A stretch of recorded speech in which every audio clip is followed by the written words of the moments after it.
आज जिस पत्नी की कहानी मैं आप लोग को सुनाने और बताने जा रहा हूँ, ये तो मेरठ हत्याकांड जो काम कांड किया था जिसका नाम मुस्कान था, उससे भी 2 कदम आगे निकली। क्योंकि मुस्कान ने तो चलो अपने बराबर से प्यार किया था, उसके बाद और भी जगह-जगह से औरैया से भी आया और उसके बाद सोनम जिसने मर्डर करवाया अपने पति का, ये लोग तो अपने बराबरी के आदमी से, बराबरी के लड़के से प्यार किया था। फिर उसके बाद इन्होंने अपने पति का बेरहमी से मर्डर करा देते हैं, कत्ल करा देते हैं। लेकिन आज की जो कहानी मैं आप लोग को सुनाने और बताने जा रहा हूँ, ये एक ऐसी लड़की की कहानी है जो अपने से 2-3 गुना ज़्यादा के आदमी से प्यार करती है, वो भी रिश्ते में उसके फूफा लगेंगे। और यही फूफा और यही लड़की मिलके एक प्लान बनाते हैं और इस लड़की का शादी होता है और शादी होने के 45वें दिन फूफा और वो लड़की मिलकर अपने पति का मर्डर करा देती है, वो भी बेरहमी से। तो चलिए पूरी घटना को इस कहानी के माध्यम से बताएंगे। आखिर फूफा कैसे उस लड़की को जानता था और ये लड़की को उस फूफा से कैसे प्यार हुआ था और कैसे ये लोग प्लान किए, कैसे मर्डर किए और ये कहानी कहाँ का है, सब इस कहानी में बताएंगे। उससे पहले आप लोग से रिक्वेस्ट करते हैं, अगर आप हमारे चैनल पे नए हैं तो चैनल को आज ही सब्सक्राइब कर लीजिए ऐसी ही कहानी वीडियो सुनने और देखने के लिए। तो नमस्ते, आदाब, सत श्री अकाल। आज की जो सच्ची घटना मैं आप लोग को सुनाने और बताने जा रहा हूँ, एक घटना बिहार प्रदेश के औरंगाबाद जिले की कहानी है। एक लड़की होती है जिसका नाम गुंजा होता है और वो लड़की का शादी आए दिन कहीं ना कहीं पे लगा करता था, लेकिन शादी कट जाया करता था, किसी को कुछ पता ही नहीं चलता था। एक बार एक लड़का पसंद आ जाता है जिसका नाम प्रियांशु होता है, दिखने में भी बहुत खूबसूरत होता है। उस लड़के का फोटो आप लोग देख सकते हैं और उस लड़की का भी फोटो आप लोग यहीं पे देख सकते हैं, या लड़का लड़की दोनों का फोटो आप लोग देख सकते हैं। शादी लगने के बाद प्रियांश बहुत खुश होता है और जो गुंजा होती है ये भी बहुत खुश होती है। दोनों की शादी हो जाती है और शादी होने के बाद ये लोग एक साथ में रहने लगते हैं। जैसे ही एक साथ में रहने लगते हैं, एक दिन किसी काम के कारण उस लड़के को कहीं जाना पड़ जाता है और वो चला जाता है। लेकिन जाने के बाद उसे क्या मालूम होता है कि वो कभी वापस घर नहीं आ पाएगा। उसे क्या मालूम रहता है कि उसके घर वाले उसको दोबारा कभी नहीं देख पाएंगे। चला तो जाता है वो, लेकिन 24 जून 2025 की दिन फिर वो ट्रेन से अपने घर आ रहा होता है, अपनी पत्नी के पास आ रहा होता है। तभी उसके 2 दोस्त पहुंच जाते रेलवे स्टेशन पे और उसको वहां से बाइक पे बैठा लेते हैं और वो बाइक वही लड़का प्रियांशु चला रहा होता है। लेकिन जैसे रास्ते में आता है, कुछ लोग आते हैं, कुछ लड़के आते हैं बाइक से और बाजू में बाइक खड़ा करके प्रियांशु से पूछते हैं कि ये गांव किधर जाएगा, ये गांव कहाँ पे है, किसी गांव का नाम पूछते हैं। जैसे प्रियांशु बताने लगता है, तुरंत उसी में से एक आदमी बंदूक निकालता है, रिवॉल्वर निकालता है और गोलियां चलाने लगता है।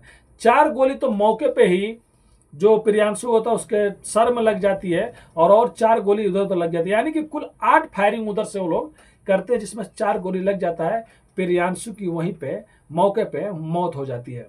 अब जैसे प्रियांशु का मौत होता है, उसके बाद चारों तरफ अफरा तफरी मच जाता है, वहां से वो लोग भाग जाते हैं।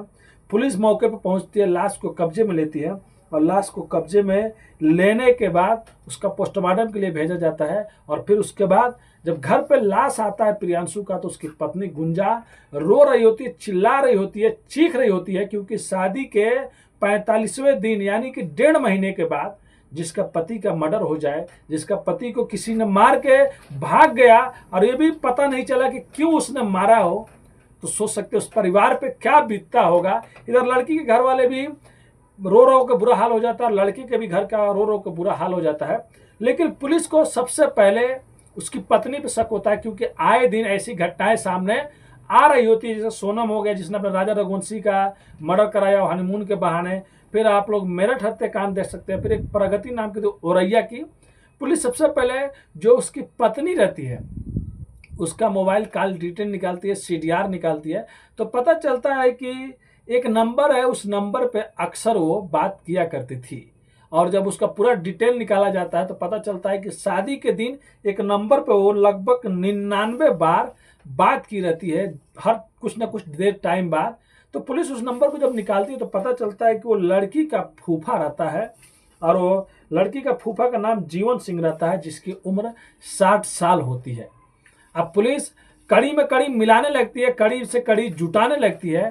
फिर बाद में उस दुल्हन को उठाती है पुलिस, और उठाने के बाद पूछताछ करती है। पहले तो कुछ नहीं बताती है, लेकिन इधर और कॉल डिटेल सामने आता है। जिस दिन प्रियांशु का मर्डर हुआ रहता है, और जो लोग मर्डर करके गए रहते हैं, 1 2 3 नंबर और भी ऐसा दिखता है जिसपे वो औरत जो रहती है, जो दुल्हन रहती है, उसके नंबर से उस नंबर पे बात हुआ रहता है।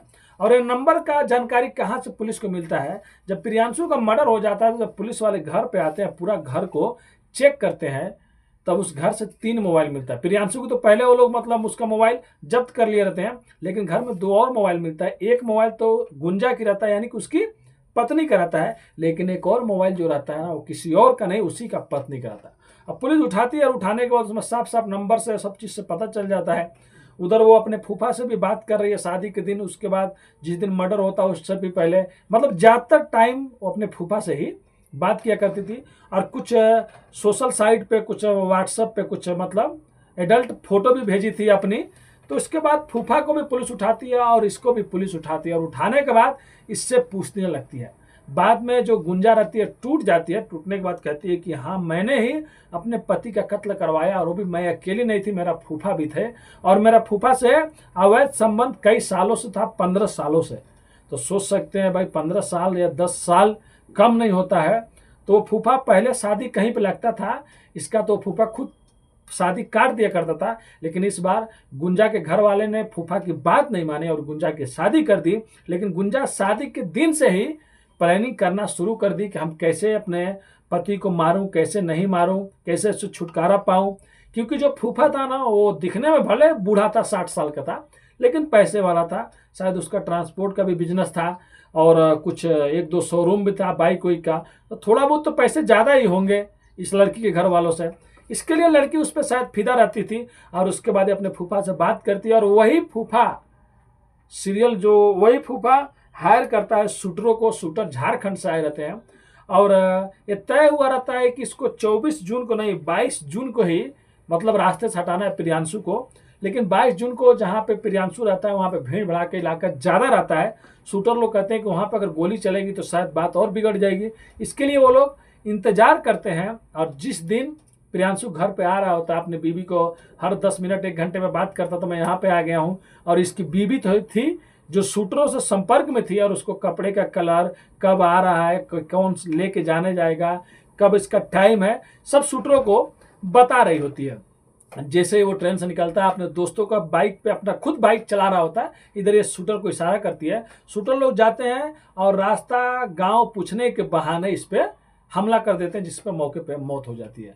तो यहाँ पे तो दूध का दूध पानी का पानी हो जाता है। पुलिस उस दुल्हन को गिरफ्तार कर लेती है, और सोचती है कि बताओ आज के ज़माने में कैसे कैसे लोग हैं। जब ये सच्चाई सामने आती है तो लड़की के घर वाले भी हैरान हो जाते हैं कि मेरी लड़की ने क्या कर दिया। और लड़के घर वाले तो पहले से ही हैरान रहते हैं कि जिसको आए 45 दिन नहीं हुआ था, वो मेरे ही बेटे का कातिल निकली। आए दिन इतनी घटना घट रही थी, जिसको वो भी शायद देखती होगी कि कोई भी मुजरिम गलत काम करके नहीं बच सकता है। फिर भी ये लोग गलत रास्ता चुना। अगर वो चाहते तो आसानी से अलग हो सकती थी, उसके बाद वो कहीं भी जा सकती थी। लेकिन आजकल क्या हो रहा है हमारे समाज में मालूम नहीं।